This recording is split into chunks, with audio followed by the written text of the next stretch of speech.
Traveling the Vortex.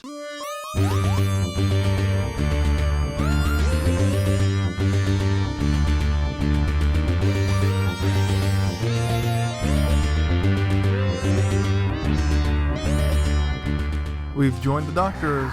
He travels the vortex and arrive at episode 442, where it's more spooky time. Daaaphneeee. I'm Keith. I'm Sean. I'm Glenn. How are you guys? Daaaphneeee. Creeped out. Not quite to the level of the Fraggle Rock episode with the Fraggle eating rock monster that would lay down there and, Heidi. Oh. But close. You guys have a good week? Yeah. I watched a couple films. So did I. So did I. What'd you watch, Glenn? Well, I better wait to talk about mine. We went and saw Abominable today. Oh, how is that? It's very cute. How to Train Your Dragon with a Yeti? Yes. How to Train Your Dragon with a Yeti? It's How to Train Your Yeti? How to Train Your Yeti. There you go. It's Now they've introduced How to Train a Dragon, and they're using Yetis to train them. That's what it sounded like. It's very very E.T., but that's okay because it's really cute. And I don't know if this was intentional or not, but the crusty old guy who was the adventurer who went hunting and found the Yeti and is now Professor Travers? is very Professor Travers.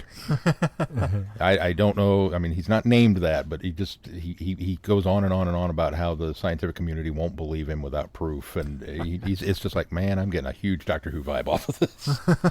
Maybe it's me and I'm reading too much into it, but Maybe no. that's just the type of person that goes and hunts for Yetis. Well, that could be too. It was very cute. Yeti hunters have a type. Apparently. It's Eddie Izzard. Oh, is that who plays That's him? who plays him. See anything else? Keith, did you see anything? Oh, yeah, we started... yeah, it took me a minute. We started What We Do in the Shadows. Oh, the series? After we watched the movie. We watched the first two episodes of the series. And I know you said lower my expectations. I have to be honest. I think I like the TV show better. I think the pacing helps it a lot. Because it's still got the dry humor. But they it's don't... a shorter tidbit of it? Yeah, well, they don't have the time to wait for the joke to land. So they just do it and move on. Whereas the other one, you kind of... Okay, I laughed at that, and you're still milking it for that Bob Newhart pause, you know, and it's like, And I like dry, sardonic humor, but I do. I've enjoyed the show so far. Keith, Nice. did you watch anything? I didn't. I didn't really either, besides our homework. Shows kind of came back this week, so... Oh, yeah. I still not watching anything. I'd like to catch up on the Arrowverse since the big crossover events coming. I'm Crisis going to events stop after Crisis. coming. Oh, are you? Yeah. You kind of burned out on it? Yeah. I've already dropped off of Arrow for last season and Supergirl, and I'm going to watch Flash until Crisis and then probably end. You heard the latest casting news for Crisis, right? Because pretty much if you walk past the studio, they'll offer you a cameo. Oh, yeah. Sure. I'm sure. I'm going to be in it. And there's going to be some people turning it down. As there has been one publicly.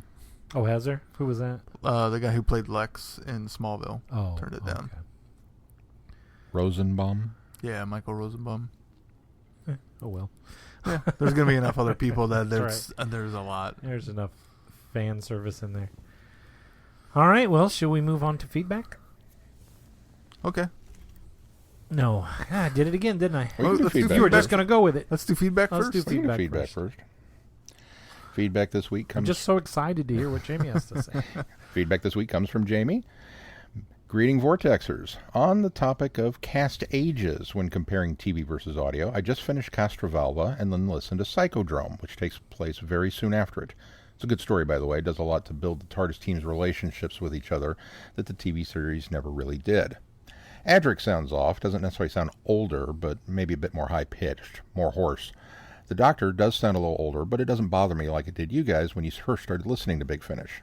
I suspect that's because I've gotten used to it through prolonged exposure. Watching more TV stories, and I find they sound nearly identical. Nyssa sounds very similar to what I'm hearing on TV, as does Tegan, although again, with Nyssa it may just be more familiarity. I'm also rewatching the TV movie and listening to Season of Fear. What surprises me is how young Paul McGann sounds, especially in his narration at the beginning. Again, listening to Seasons of Fear gives a nice similarity with narration. However, all the stuff I've come to expect from McGann, the thrill of adventure, the fast talking at times, the anger that his doctor can display, it's all there in the film. Oh, and by the way, Tungus is short for the AM/PM slogan, Too Much Good Stuff. I see those AM/PM commercials all the time in my area. I don't really find him creepy so much as annoying and kind of stupid. Episode 131. Really enjoyed the feedback song this time out. The Beach Boys song sounded great. It seems Sean's getting better and better each episode. Oh, just wait, Jamie. I did watch The Ark, but it's been a while. The monoids look really good. The story was pretty good, too. Dodo was fine, driving the plot forward. As far as a complete first story, she had a good one. Ish. I really enjoyed Ish. For me, the wordplay was very enjoyable, and Colin is excellent at that sort of thing. Perry does well here, and I thought some of the ideas with Book, Warren, and the Omniverbum were really interesting. But that said, I can see why some people wouldn't like it. Episode 132 and the start of your Colin Baker month. First up, we have The Mysterious Planet.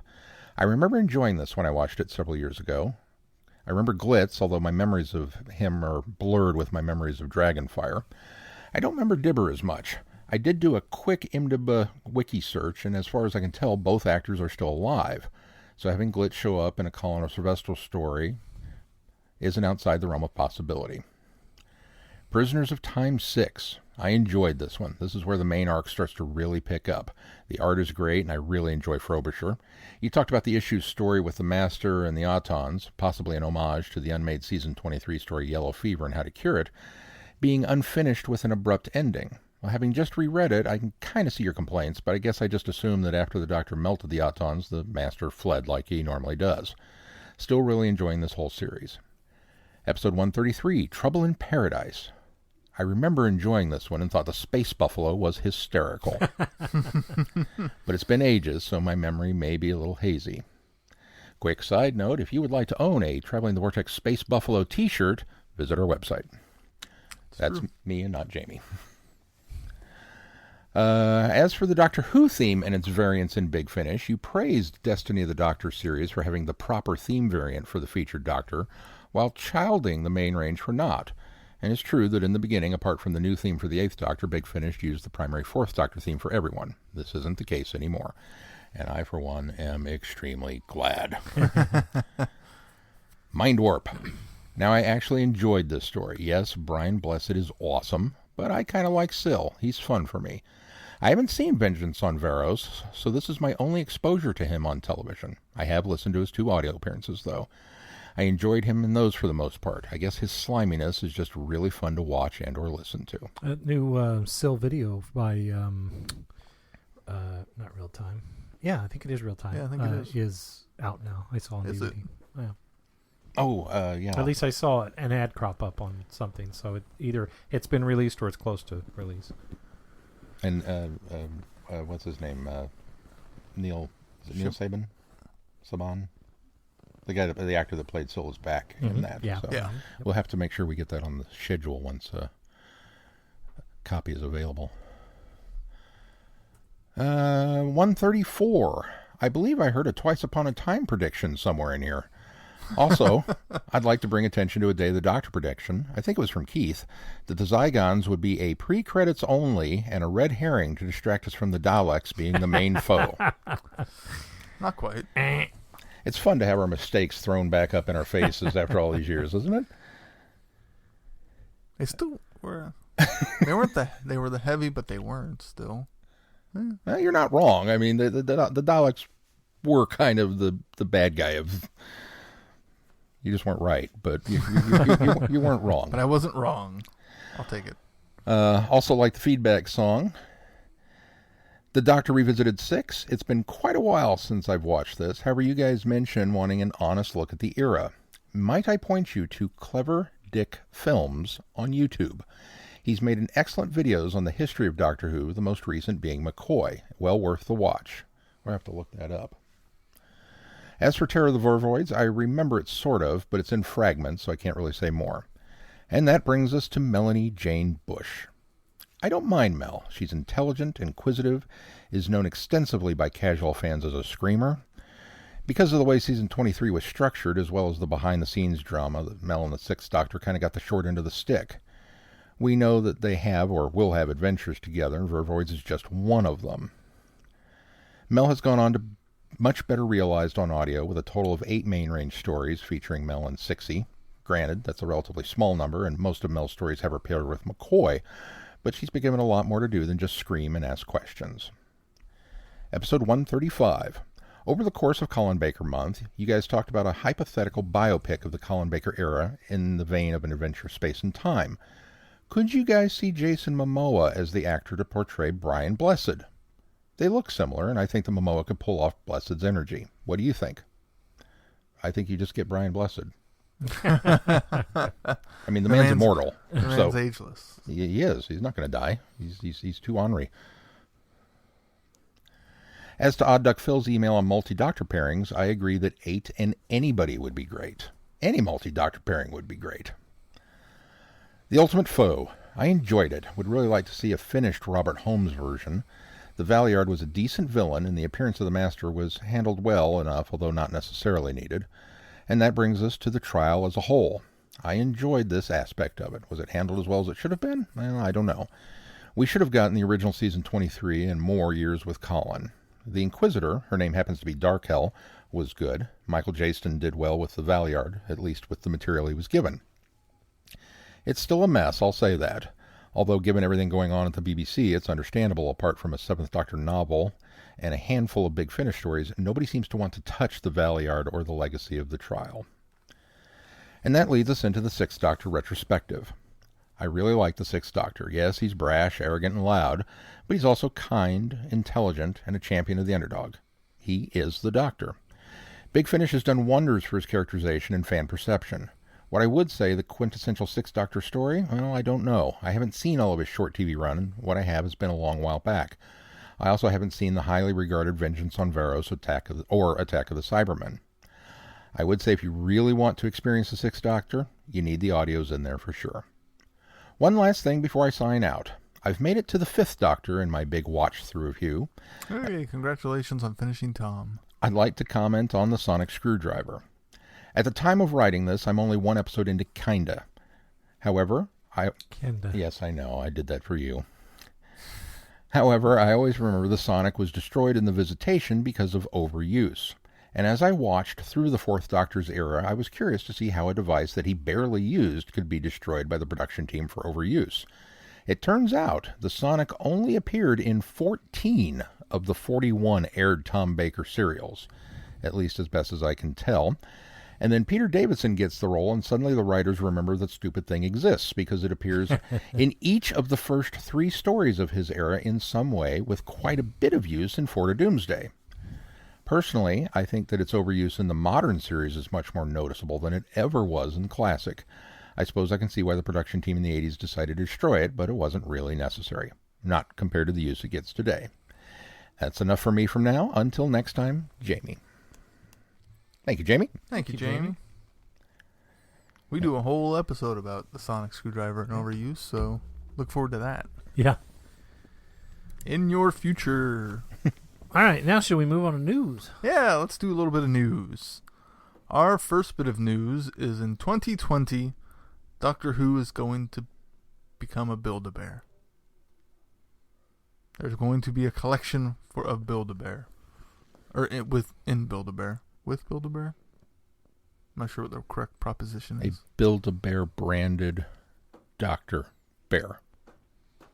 I don't know what the correct one is. A Doctor Who licensed to Build-A-Bear. There you go. Yeah, there you go. So there's no word for sure if this is going to be UK only or worldwide. But you can build a Doctor Who bear. Does it happen to specify a licensed Doctor Who Build-A-Bear? Does that suddenly mean that there are, 13 options for this Doctor Who Build-A-Bear, or is it? I would hope so, but this doesn't really specify what you can build. The very specific details have not been revealed. If they want to be on point, it'll be a bear, and you choose from 13 different outfits Or more. Well, yeah. I saw somebody comment, let's make a Cyberman at least 13 bear. Ooh, Glenn could have a Dalek bear. Cyber bear. Or Dalek 14, bear. because you got to have the War Doctor in there. Yeah. muddy up Nine's coat a little more. Give him the Add a scarf. scarf. Just mix 8 and 9's outfits together. Yeah, you know? there you go. My money's on Jodie. At least yeah. to start with, that would be the one to make sense. That's where they're... And probably at least all of the new series. Yeah. Definitely Matt Smith. Probably David Tennant. Oh, come on. They already They had I'm to sure throw they that in already there, have didn't the you, bow Keith? ties. Almost guaranteed there'll be a Tom Baker scarf too. Oh, accessory, yeah, so. absolutely. And it really depends on... And if it is going to be worldwide, it could depend on UK stores as opposed to US stores. Yeah. UK stores may have a much wider variety than US stores would. That's true, too. What else? Christopher Eccleston is going to be at Galley 1. Yay. Last I saw, tickets were still available. I don't know if they are still now that they've announced Christopher Eccleston. Tickets were still available after the bit of a announcement. coup. And more importantly, there was a new block of hotel rooms that went up available on Friday, which I didn't look at because the temptation was far too strong. I told Mel, it was like, I know this is your busiest time of year, but... Christopher Eccleston. Christopher Eccleston, man. We briefly entertained the idea, but I don't think it's going to happen. I'm kind of surprised they didn't sell out of tickets already. So, wonder if things are slowing down a little bit for their convention. It's also got a very nice... the other guests that have already been announced is a complete 5-doctor run, because you've got Davidson and Tegan and Nissa and Turlough. Cool. And Fraser, of course, is coming back. He's kind of Well, a staple naturally. now. He is. I think they said something about a perennial guest, Fraser Hines. Cool. That'll be the big news that we'll have to announce someday. Fraser's not coming to Galley this year. That's when that'll be an announcement. Right. What else? That's it. That's it. That's all the news. All the news that's fit to talk about. All right. Well, let's move on to our reviews. The Ghoul. A former priest named Dr. Lawrence harbors a dark and horrible secret in his attic. The locked room serves as a prison cell for his crazed, cannibalistic adult son who acquired his savage tastes in India during his father's missionary work there. Lawrence fears that his son will escape to prey upon the affect guests at his rural English estate during a cross-country auto race. Yeah. What? Are you done? Did you fall asleep? During this movie? Almost. Twice. Wow. So So Sean didn't like it. somebody else go first. I feel like I monopolized it last week. You're not. We crapped all over Danny Boyle's film last week, so go ahead. Go ahead, Keith. I don't know if I can crap all over this one. It's very slow paced. It's a lot of sitting around and talking with some really great atmosphere and suspense of what's going on. Why are they essentially keeping this woman here under false pretenses and etc. And him killing the woman's chauffeur or whoever the guy was that was driving. And then it just kind of... Wait, what? He kills the guy, Billy. It was not a chauffeur. No, yeah, whatever. The race. He wasn't even driving. She was. But I got the impression it was his party. That The It was owner his of the car. at least. Yeah. well, it was his car for sure. But, it was chauffeur. It was what's her face's brother. Yeah, it was the other gal's brother. Yeah. Not Daphne. Right. Yep. Right. Right. It's some very interesting performances too. John Hurt pulls off a very good creepy guy. Mm-hmm. Yeah, most definitely. And I was a little disappointed that he wasn't the Ghoul, the titular Ghoul.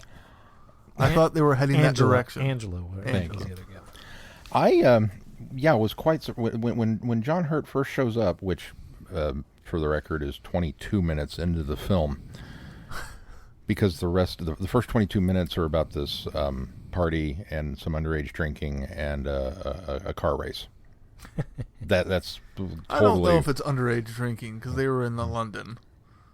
I don't think it was underage either. I got the impression they were all probably college and older. Right. Sure. They were at least above 16. Jeffrey was a officer in the army, so I mean that was the guy that was with I just said her name, Angela. Yeah. So I mean, I think they were all in their 20s or so. Yeah, at least. Adults acting like they were underage drinking because the mentality of the party was. Well, it was a very cliche 20s-esque party. Yeah. Where it's, it kind of had to put it in Doctor Who relations, Black Orchid feel to it. Just with a lot more alcohol. Like a Gatsby party. That actually it was a helps. Gatsby party. I had to laugh. That it helps my enjoyment of this quite a bit now. I had to laugh that we're going to have a race right after we finish all the champagne. Oh, what a great combination. Yeah. That's so safe. I was back before drunk driving was a thing. I'm thinking that one through, aren't you there, Billy? At least frowned upon. Well, cranking the engines to start sobers them up. Yeah. I don't know what the exact year this was, but I got the impression it was probably around the 20s, and it was after World War One. Yeah. The party definitely had a flapper feel to it. Right. Well, when did the crank cars start becoming no longer a thing? Probably not until it was probably they probably still had those cars up until the 30s. So yeah, that's probably about right. But yeah, John Hurt finally shows up. 1920s England, according to finally Wikipedia. shows up. And he showed up. John Hurt finally shows up. Oh no, there's no final to it. He shows up earlier than anybody else. Yeah, 22 minutes into the film, and not long at all. as creepy as he is, immediately kidnapping young Daphne and stealing her away off the moor and locking her up in his house full of some live, some taxidermied animals. More like and his he's not the cabin ghoul or his shed. His shed, yes. Oh, it was his garden gameskeeper headquarters. Is what he was. Yeah, I'm glad that Cushing told me that later in the movie because I was. We called him his gardener. I would have called him more of like my groundskeeper, is what I would, because he had all the animals, and although he had all the animals because he was nuts, but may have still been the gardener. Right. I was taken aback by the beginning of the movie because you're misguided as to what it's going to be. She's going up these creepy dark stairs. It's dark. She keeps hearing her name being called.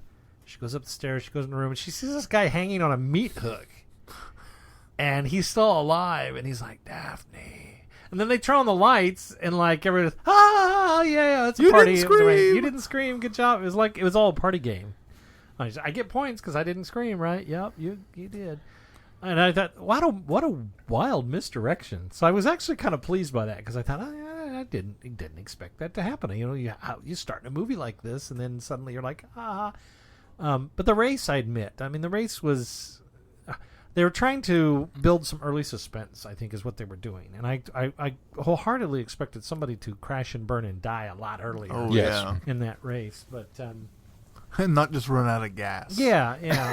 And he makes the comment, which is a little bit of foreshadowing when he walks up the road a little bit. He says, "We could have plummeted off this. It's a sheer cliff. We could have plummeted off this." Well, we didn't. She's so flippant about it. I didn't think it took all that long to get to the house stuff. I think there's a lot. I agree with you. It took 22 minutes. There is a lot of droll moments in this, and there's a lot of, but it's almost kind of I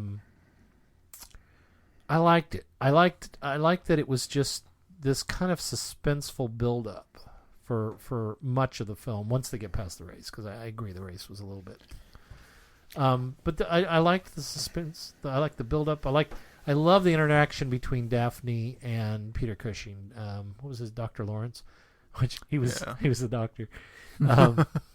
I liked that, the relationship, and then it's just really kind of menacing, the whole atmosphere, the whole tone of the thing. There's something upstairs, there's something in this room. It's unsettling. It is unsettling, and I kind of like that about that. It was subtle tone is what it was. And I guess I missed the hints that there was something in the room until something kind of came out of the room and came downstairs. Well, and killed her. She had put the what did they call her? The Aya.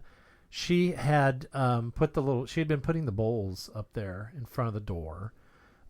Cushing has the conversation about, his wife had passed and his son he doesn't see, and I thought, I wonder if the son he doesn't see is because he's locked away in a room upstairs. Also, we get that the little title card at the beginning that defines a ghoul.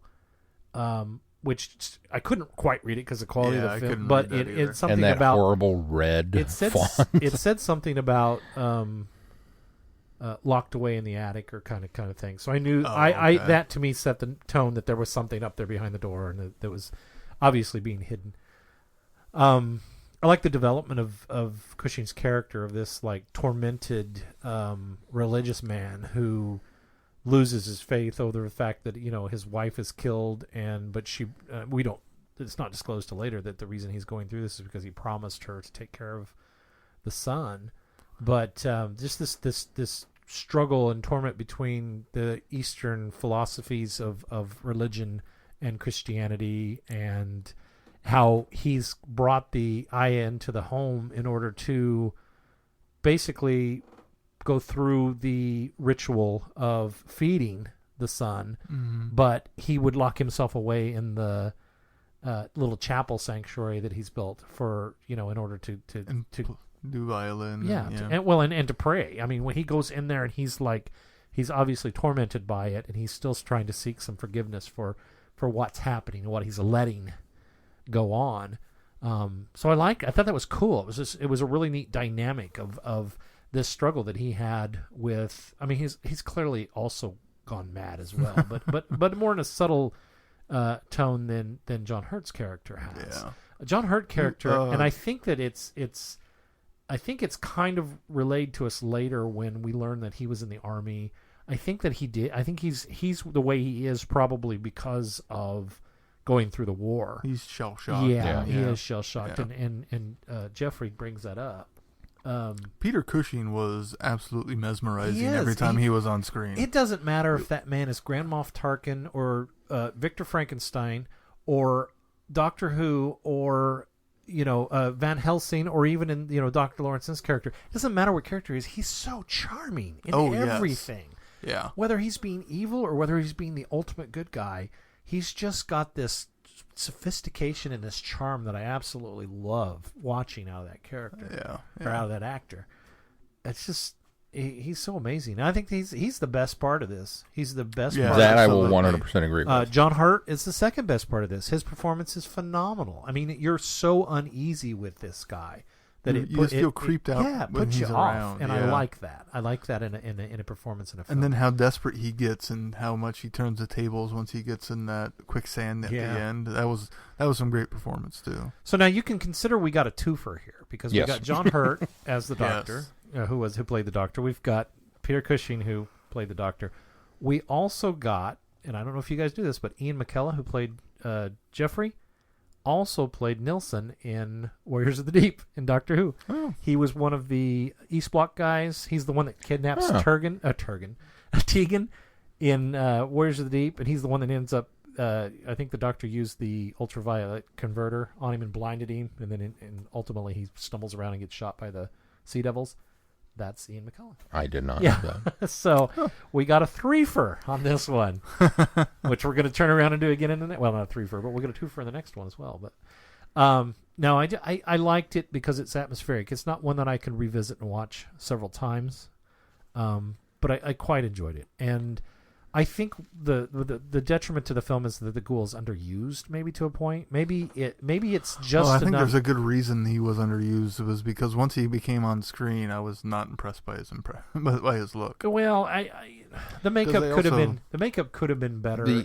But I think that imposing mystery of him was a lot better than The shots of when you don't actually see much of him was great. The Yeah, shots of feet him coming walking down the down the stairs stairs. with just those feet, Just the was, bloody Yeah. arms was, and was limbs horrendous. and, yeah. and the sharpened appendage, basically. That okay, that's all horrifying. appendage His, knife.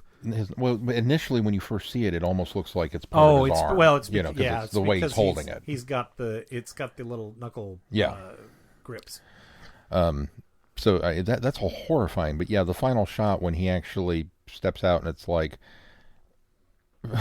Frankenstein head green, but just on the head.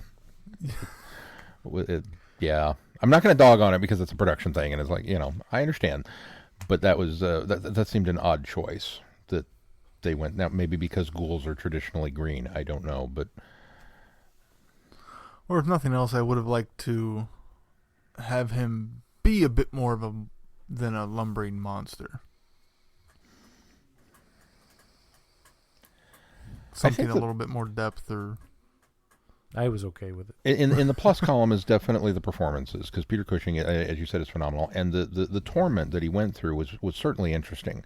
That you have this character who, when he first shows up, you kind of are immediately thinking, okay, bad guy. You're up to something nefarious. There's something screwy going on. But it's Peter Cushing, and so he's so charming. And then, honestly, whenever Peter Cushing's even playing a good guy, I don't fully trust him. yeah, well, there's that. That's the Grand Moff Tarkin thing for me, though. But you kind of get this sob story from him, and he builds violins, and he's very disarming about the whole thing. And then they kill Daaaphneeee, although he's not really a party to that. So you kind of flip back and go, well, maybe he's not the bad guy, but then he's more than willing to lie about it to the next visitor that comes up. So it's like, no, you really kind of are the bad guy. Yeah. But as his story unfolds and you get more and more pieces of it, it definitely adds so many layers and so much nuance to his performance. It's great. Also in the plus column is John Hurt, as you mentioned, his performance, and he's just nuts. Whether we want to call it shell-shocked or give it a rationale or not, the guy is out there. And the way that he's able to flip from one extreme to the other with what seems to make sense in his mind is almost scarier than anything the Ghoul comes up with. I would agree. Yeah. Now you mentioned atmospheric. I didn't find this terribly atmospheric, mainly because they set it up like it's this big, the house on the moors kind of thing, and we're ultimately in the house. We're really restricting the action to the sitting room and the one bedroom. That's really kind of so you don't get the sense of this big mansion where anything could jump out at you from anywhere. I mean, it's just. Well, I don't think that's what they're going locations. for. I don't think that's what they're going for. There's 3 points of interest. There's the study. No, there's 4. There's 4 points of interest. There's the study. There's the gamekeeper's shack, or the gardener's shack. There's the bedroom, and there's the room upstairs. And that's all you need. That's where everything takes place. Yeah. And we don't see in the room upstairs. We only know what's beyond that door, or we don't even know what's beyond the door. We know something's beyond that door. Right. And so I think that's what I mean by atmosphere. Is there's this impending uneasiness about this house, about there's something wrong. We've got the Aya who's, going through these Hinduistic rituals all the time. She's doing these prayers and these chants, and she goes, and sits with the bowl, and then after she disposes of Daphne's body, she goes through the ritual of the salt and all this thing. And so there's just it's that kind of spiritualism that I think, and coupled with the fact that Dr. Lawrence still has some attachment to his Christian beliefs. There's that. That's what I mean by the atmosphere of it. It's not. I don't mean like in most horror movies where there's this like impending doom or dread all the time. It's just there's almost an uneasiness in this movie the entire time. Well, not to mention you don't know what John Hurt's going to do to any of these girls he keeps trapping in his shack. Well, and the fact that she keeps trying to leave, and then Peter Cushing keeps convincing her not to because of the fog, or etc. Maybe it's cold outside. Yeah, not far off, but it definitely adds, I think, to the atmosphere too. I think for me the weak link in this, honestly, is what did you call it? The Iaya. I think she is kind of the maybe weak link's not the right word. Maybe a missing link is the right way to put it, because for all the religious overtones that could be present, I don't feel like we're given enough. I mean, she could be controlling the ghoul for all we really know. I mean, this could be it could be voodoo or some sort of Indian mysticism that's causing this. Voodoo's not Indian mysticism. Well, you understand what I'm Hindu, saying, but there's so much that's just kind of left there that you have to take on the faith that and then when Cushing renounces her in the chapel, how dare you do this, and that's really kind of the only instance where you get the sense of these two conflicting religions really butting heads, because through the rest of it he treats her like in English and do this, and I mean she's very much the servant and he is the master of it. But at that moment, you begin to wonder, maybe is she really the one pulling the strings? No, see, I think you missed something, because that's all sort of set up in that discussion with Daphne, that he and his wife traveled to India, and they lived in India, and that's where they were. And I get the impression that's where the wife died. And he has that the clash is that he almost lost his spiritualness, because he was a priest before, right? And he sort of lost that after he went there and experienced the things that men do for other beliefs. He talks about the child's eyes being gouged out by his father as a ritualistic service, which is enough to shake anybody. Yeah, and so it's something that I think that also lends to that conflict that he went there and he became so immersed in the culture of what was happening, and I think that I got the impression that the wife more so did, and and it's not really disclosed why the boy grows up to be this grotesque thing, because he obviously didn't start out that way, because his picture's relatively normal. Mm-hmm. So we don't understand why it happened, but I got the impression that the wife left the orders to protect him, and he knew that the Aya could go through this. It's not okay for him. Obviously the ghoul needs human flesh. We get that much, that's what it survives on. Right. Okay. Well, he can't bring himself to do that as a Christian man, especially as a former priest. Right. So he brings the Aya, the ghoul is already part of their religion. It's already part of Hinduism. So she already has the ritual. So I don't think she was controlling him. I think she knew the spiritualism behind the practice of keeping the ghoul. And so, I mean, she even says she prayed for the girl to come. And I think that implies that she has the steps in order to go through in order to keep this child alive, or this man alive. Now, he's obviously a grown man. And so, because he's keeping this promise to his wife, he's allowing this kind of thing to happen, but he still is conflicted. So that's why he gets so upset when she's in the chapel doing it. Right. But he's more forgiving or allowing of it in other areas of the house. But I also get the impression that she was also sort of a servant for them. She's been a servant for all these years. In fact, Aya means nurse, I think they said in Hindu. So there, or at least in Indian. And so that was she's not only a servant in the way that she's sort of the housekeeper, but she's also nursemaid to this child, or the grown child. And you're 100% right in that interpretation.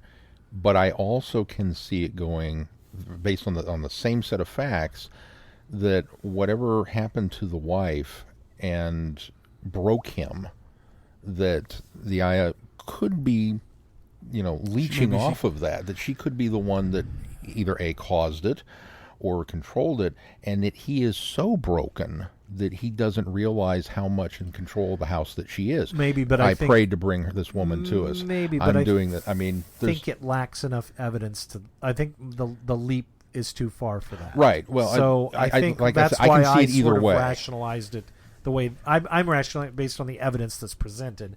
I think that you're looking at it from a suppose it's this way. Well, I'm looking at it no more. Evidence I'm looking at it more from a supernatural horror movie standpoint than just this is a guy who lost his wife and is broken up about it and doesn't know how to deal with his ailing son, which is really what is presented to us.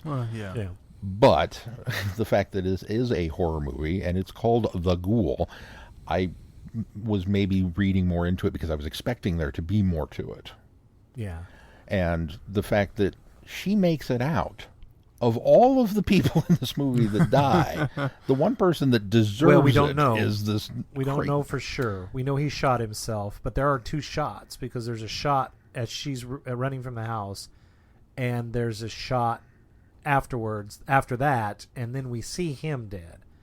I think he put 2 in his kid and then popped himself. he did. We saw 2 shots. We saw the kid shot twice. But I thought we. But when we're show the outside of the house and Angela's running from the house, we hear 2 shots. Oh, are there 2? I only heard one. You hear the shot as she's running away. She runs off scene. There's a push into the door, or there's a cut to the door. There's another shot, and then we cut to the inside, and Lawrence. Who? Lawrence. Peter Cushing. Yeah, Lawrence is there. You get the gunshot wound. Yeah. So I got the impression he shot the Aya and then shot himself. Okay. That makes me feel a little bit better about it. Yeah, the only person that got out of that house was Angela. Now, I give the movie full props for the misdirection at the beginning, which was great, and the who was is it Billy? Is he the captain who went and after he got out of the quicksand went marching back up to the house? Jeffrey, when he goes full on hero mode, and you're kind of like, all right, this is how we're going to wrap this up, and he goes marching up the stairs and doesn't march back down the stairs. No. It's like, did not see that coming. Yeah. So I'll give the movie props for that too. He almost rolled down the stairs. Collapsed in the hall. Like a flat tire. The thug. I also like the ending of the, even though a lot of people died, the end of this cycle. I like how it ended. There's only one way it could end, so knowing that it's not continuing on, I didn't want to leave the film thinking, they're just going to keep trapping more women here. Right, yeah. Right. Which is very much a trope for horror films a lot of times. And I'm glad they didn't do that. They put some, as you said, the end of the cycle and sort of put a final stamp on it. Not much of a chance of a sequel with these characters. No. Of course, I don't think they were sequel happy back then anyway. So. No, at least not with this production company. Right. If it Ghoul were 2 Electric Boogaloo. Of course, if it were Hammer, they would have figured a way to... And they still would have ended it the same exact way, and then brought the Ghoul back anyway. Or exactly, and not explained why the Ghoul was still alive. Or how, yeah. Victor Frankenstein.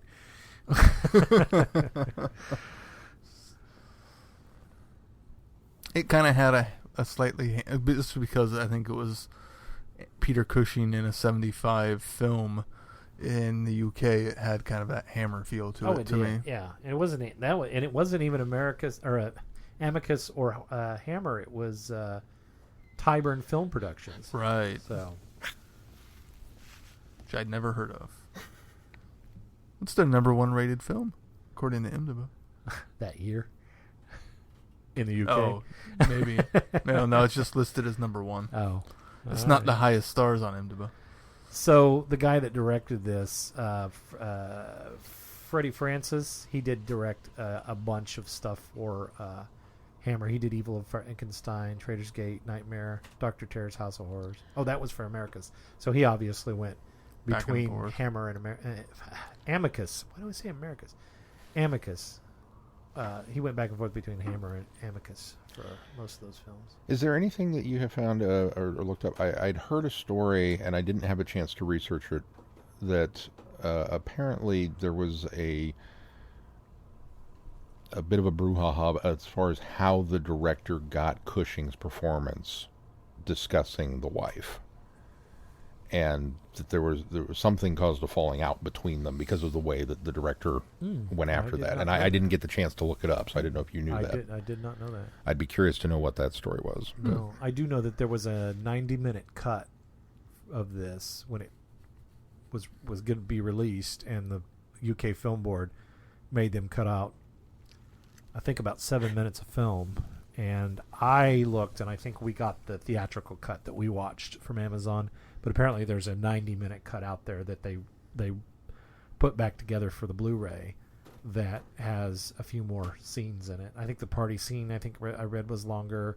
There's a closer shot of Jeffrey with the knife in his head that they forced them to cut. And then there's actually a bath scene, which I missed in this if it was there, but Yeah, there she's wasn't. actually, you actually see her, and there's a bare breast bathing scene of Daphne. So. That makes it even more Hammer-esque. Yeah, exactly.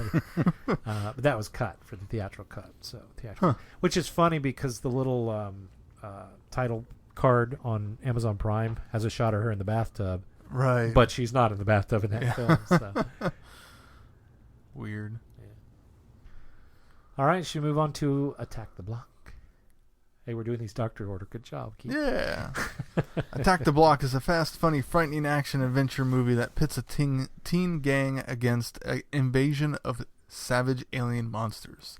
It turns a London housing project into a sci-fi playground, a tower block into a fortress under siege, and teenage street kids into heroes.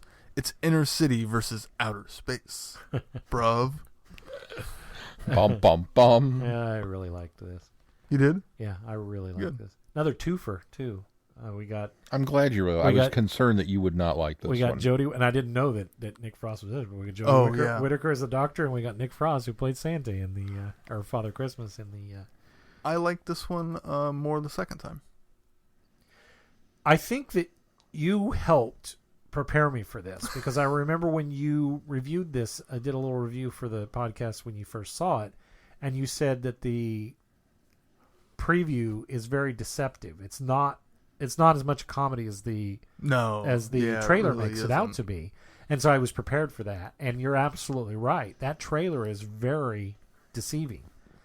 It is very much there are some comedic moments, but I would not call it a horror comedy. Not at all. It's a sci-fi horror film with some light and funny moments, but there's by no stretch is this a horror comedy. Yeah, no, it's not a horror comedy at all, other than some of the horror elements to it, maybe because of my twisted sense of humor, I found extremely funny, but it wasn't, I don't think, meant to play that way. Which parts did you find really funny? Oh, yeah, some of the people when they exploded after they got eaten and think, I don't know. Sometimes things strike me as funny, and People exploded when they got eaten. Yeah. I didn't see anybody explode when they got eaten. No. It's every now and then Mel and I will watch something, and there will be a particularly, not even necessarily gruesome, but an impactful moment, and we both kind of go, "Oh!" And to us, that's funny, but it's not necessarily. I expected this to be gorier than it was. Yeah, it's really not. It's not. I mean, there's a couple there's gory some, moments. Heads popping and stuff like that. But it's Necks being ripped out. it's done pretty well. I thought the monsters were imagined so well. They were Yeah. brilliant. Having the like glow in the dark teeth and no eyes. I thought it was amazing, especially when they see the one, and it's almost a cheesy, tropey shot when they see the one in the excuse me, in the alleyway, and he says, you can see its eyes, and he says, "I'm not sure that's its eyes." And then it opens its mouth, and it was the front two teeth you saw. Yeah.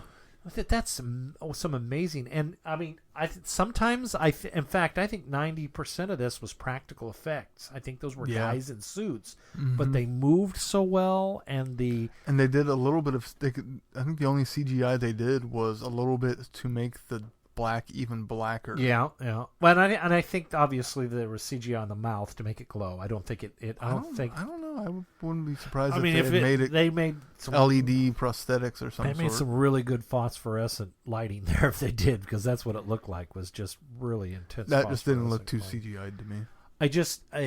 That was good. I thought the action was good. John Boyega, man, he is so. I mean, he's such an intense presence, and it's weird to see him in this film after seeing him as Finn in the Star Wars films, because it's such a different character for him. He's got that intensity still. He does. Well, but I mean, he really has an intensity in this. Right, And, more so. And all those guys do. And, you're a little put off by them at the beginning because they're, these street thugs. And but it's part of, and I think I said this in my last review, it's kind of hard to take them serious as street thugs. Yeah. No, mostly absolutely. because, they're young. They're 15, as you learn later on that Moses is 15. They're somewhat inept. They're fairly inept. And then all the slang and language, and I just can't take them seriously as I'm looking at Jodie Whittaker and saying, why are you afraid of these kids? Just kick them and run away. Well, they very much come across like poser thugs. Yes. As opposed to they don't come across that street different gang. than the 9-year-olds trying to be thugs then. I disagree. I think when she's attacked, they are very imposing. No, I'll give you that. They are very imposing, and I think it's because of how they situated themselves. It's because we don't know who they are yet. Well, yeah. No. I mean, to her, they're very imposing. I think we can look at it from the outside and see, well, these are just a bunch of punks on bikes. They don't even really pull any weapons on them until the knife.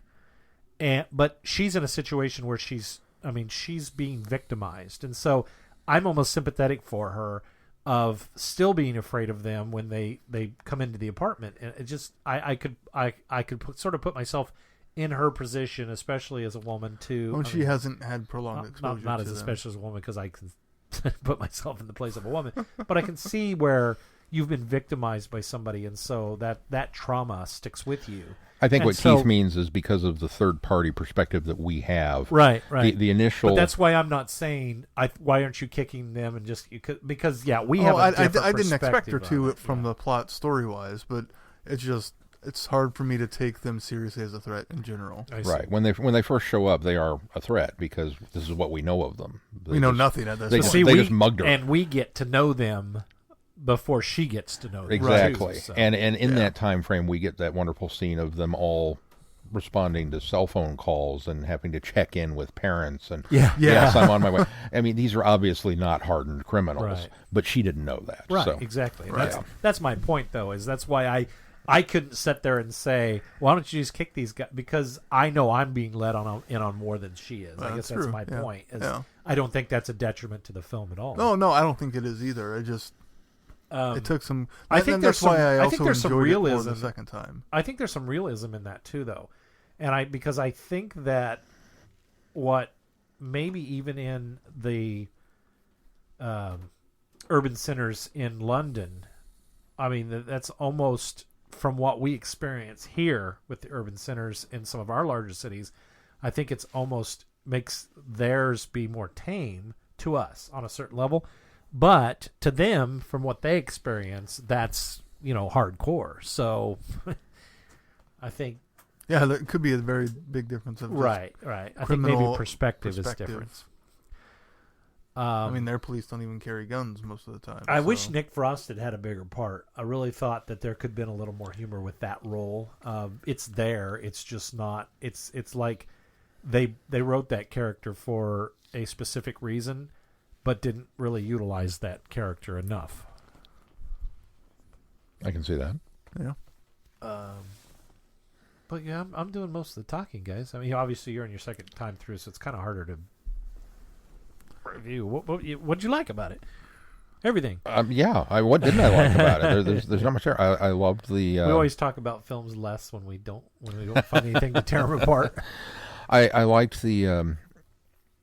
I liked the premise of it to start with. I enjoyed the idea that this was a localized invasion, and the rationale for that. When we finally kind of get around to the plot reveal that it's the pheromones and that okay. Well, and what's great is we also don't learn why they came to Earth to begin with or how, other than obviously the comets brought them down, but what motivation they might have had to come to this planet, if it was on purpose at all, isn't explored. Yeah, we just know why they're chasing these people. Well, it's not your typical invasion. it's almost Right. like it's an accidental invasion. Yeah, it really because is. they're obviously traveling in some way, and they propagate by following the female. Well, the female has been killed, and they're still going after that. Yeah. I liked that. It wasn't it wasn't an Earth takeover. It was a propagating the species is what it ends up being. Salmon spawning. It was, Yeah. we got caught up in a galactic salmon spawning. Yeah. The premise of it is so different than anything you've seen in film, and so it's so inventive and rare and different, which I appreciated a lot. Yeah, they very easily could have tried to put some greater intelligence behind these creatures, and they didn't. And I really like that. I could not get over the creature design. It just was so cool. Just these, gorilla bear dog things that they've got, but the way that the teeth and the eyes and all of that worked. And even when one of the things that I really, really love about it is that because of the design, you never really got a good look at them. Yeah. Even when one's dead, lying there in front of them, and they're touching it, you still can't really make out what it is. Right. And Because they made that black so dark. Yeah, I love films that do that. Yeah. One of my favorite is The Relic. When we finally get the monster at the end of the movie, it's coming down the stairs and it's on fire, so you still can't really make it out. It's just like, oh, this is so brilliant, because I hate the alien shot. When you get to the end of Alien and the thing stands up and it looks like a guy in a rubber suit because you finally have showed me that it's a guy in a rubber suit, I don't want to see that. Right. And so I love it when they do something different, and these guys did. I thought the characters, while initially being a little off-putting because of the wannabe gangster mentality, as we go through the misadventure of what's happening with them and seeing them fail miserably, and then you're kind of along for the ride. I really appreciated that. I did not expect to like these guys as much as I did, or to, be legitimately upset when some of them don't make it. Yeah. And this film moves at a breakneck pace pretty much. It really the entire does. time. There's only a couple of breathers that you get. Yeah. It trucks, and all of the action scenes are handled very well. And I liked that there was not... we never got that dumb moment either. It's so frequently in a horror movie that you get the one person that's, I'm just going to go straight out here and do. And I see. You know what I mean? Yeah. That moment, you're like, you Right. deserve whatever's coming to you. We never really got that. Everybody, That's true. even the ladies in the one apartment. I mean, the one chick grabbed that lamp and busted it and started electrocuting him. It's like everybody was in on the, oh no, not today, mister. Well, the only one that kind of has that is Hi-Hats. But he's so focused on the kids instead of the aliens that he kind of gets what he gets, And deserves that way. That to me was the most. It works for this film, but it was the most frustrating part of this, is that even after he sees the gorilla bear thing rip out his sidekick's throat, he still doesn't still taking it grasp out on the kids and the gravity of the situation here and what these guys are saying is real. He's still going after these kids, and I think the guy was a bit misguided. Although, I mean, it was the dumb character because they kept pointing to the fact he was always jamming to his own song that he. Yeah. And the irony is, Plop, plop. when he goes off on John Boyega and he's like, "You brought this alien invasion to the block," and Mel's first comment was like, "He had any control over that?" And then And two he scenes does, later, we yeah. find out, Yeah. oh, he actually did. The guy was right. Yeah. He didn't know that, but Right. he was right. And then there's Jodie, whom I thought was, in the vernacular of the kids, you swear too much. She got a potty mouth. I always thought it was uneasy to hear. Peter Capaldi. Thank you, Peter Capaldi, swear up a storm, but then she had quite the mouth. Oh, you get a potty mouth. And she has such a great arc throughout the movie too, where she starts off so afraid because of the mugging, and then afraid because of the scene in the cop van, and then invading the apartment, and then her growing her confidence, and then going down there to set the gas and then get out. This is turning out to be the worst day ever. Us too.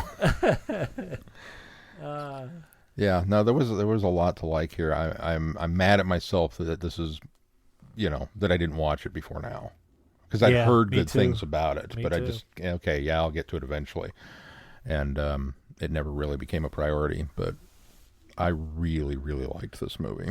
Yeah, this is one that I would own and could watch several times if need be.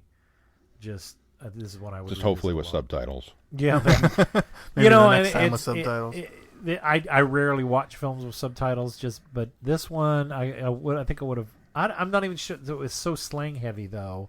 I'm not even sure subtitles would have helped in some cases because you I still still don't know what wouldn't the have known words what they were mean. talking about. Yeah, You get the gist. I right, mean, right.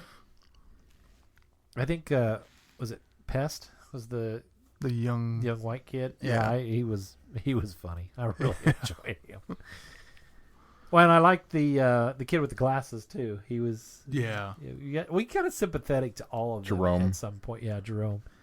Kind of sympathetic to all of them at one point.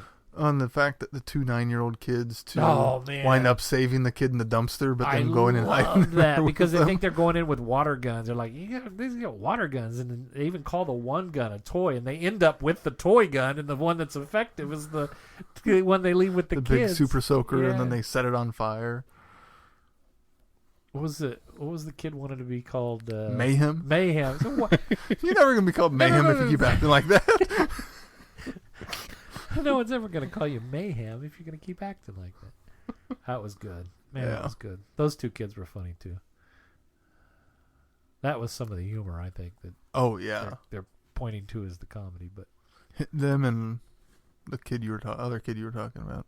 yeah, Pest. Yeah. Yeah, he was funny. Well, even, who's the other kid that was pretty much, he figures out the pheromone thing. Oh, It- the who- college kid who was. He really has no purpose in this movie except to qualify the to have the college reasoning behind yeah. this. Yeah. Which I thought they easily could have given to Jodie's character, considering she has a nursing background. Yeah, maybe. But this, I mean, it wasn't like the role was wasted. He was just there enough. Yeah.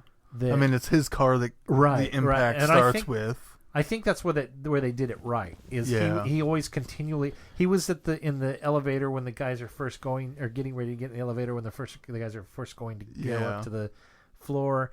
It's his car that's involved. He's he's there watching the He tries to go back Moth. up, and then He's there watching the Moth documentary in Hi-Hat's, or Yeah. it's not even Hi-Hat's place. It was Nick Frost's character place, but when he's watching the thing there, it's just the connection, and then getting ready to go up when they're like running from the thing. That was just it was well placed for that kind of informational character. yeah. Well, and the brilliance of it is that if you made this movie from his point of view, if you followed him through the whole movie, he is totally the hero of this thing.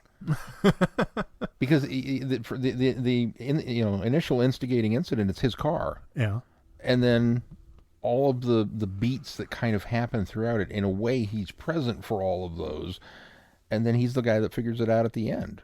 He doesn't solve it the way Moses does, but he's this is a Pixar short waiting to happen. Is what happened to this guy through the movie. Good stuff. I highly recommend that movie to anybody. It's a bit violent, little on the violent side, and I mean not gratuitous. It's got a potty And mouth. It's got a lot of language, so be careful. yeah, it Don't is let your definitely kids watch rated it. R. Don't want your kids watch it. It's a hard R for language for certain. Yes. All right, Sean. Well, what do we got coming up on the schedule? Well, next week we get our two flamboyant wardrobe doctors. We get Is John. that why you paired these two together? It happened to be an accident. I purposely did it with 11 and 2, but I didn't. Then I realized that these two went together and went, oh, okay. I'm always on apparently. John Pertwee in The House That Dripped Blood, And his costume is flamboyant in that as well.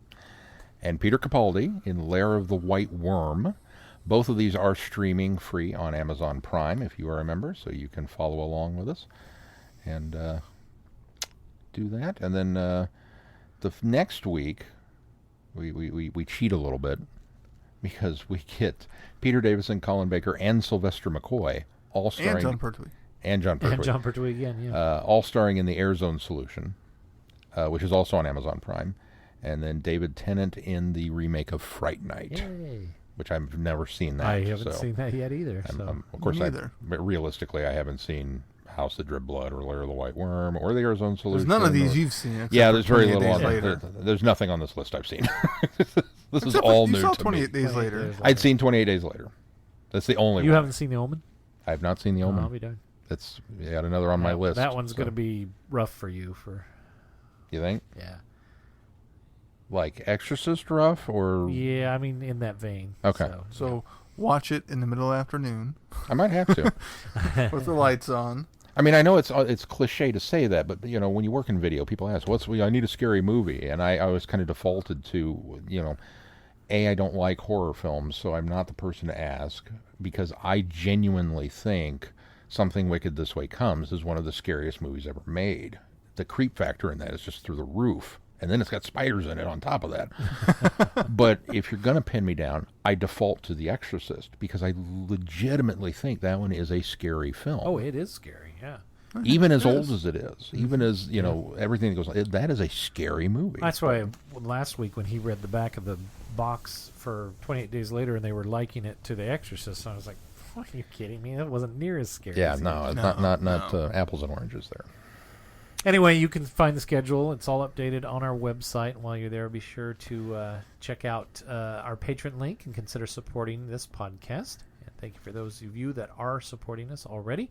And remember, you can send comments and feedback to feedback@travelingthevortex.com or by clicking the send feedback link. And until next time, I'm Glenn. I'm Sean. I'm Keith. Cheers. Good night, everybody. Be seeing you. Thanks for listening. Help me, Daphne. You have been listening to Traveling the Vortex. Doctor Who and all of its associated programs are owned and trademarked by the BBC. No infringement is intended or implied.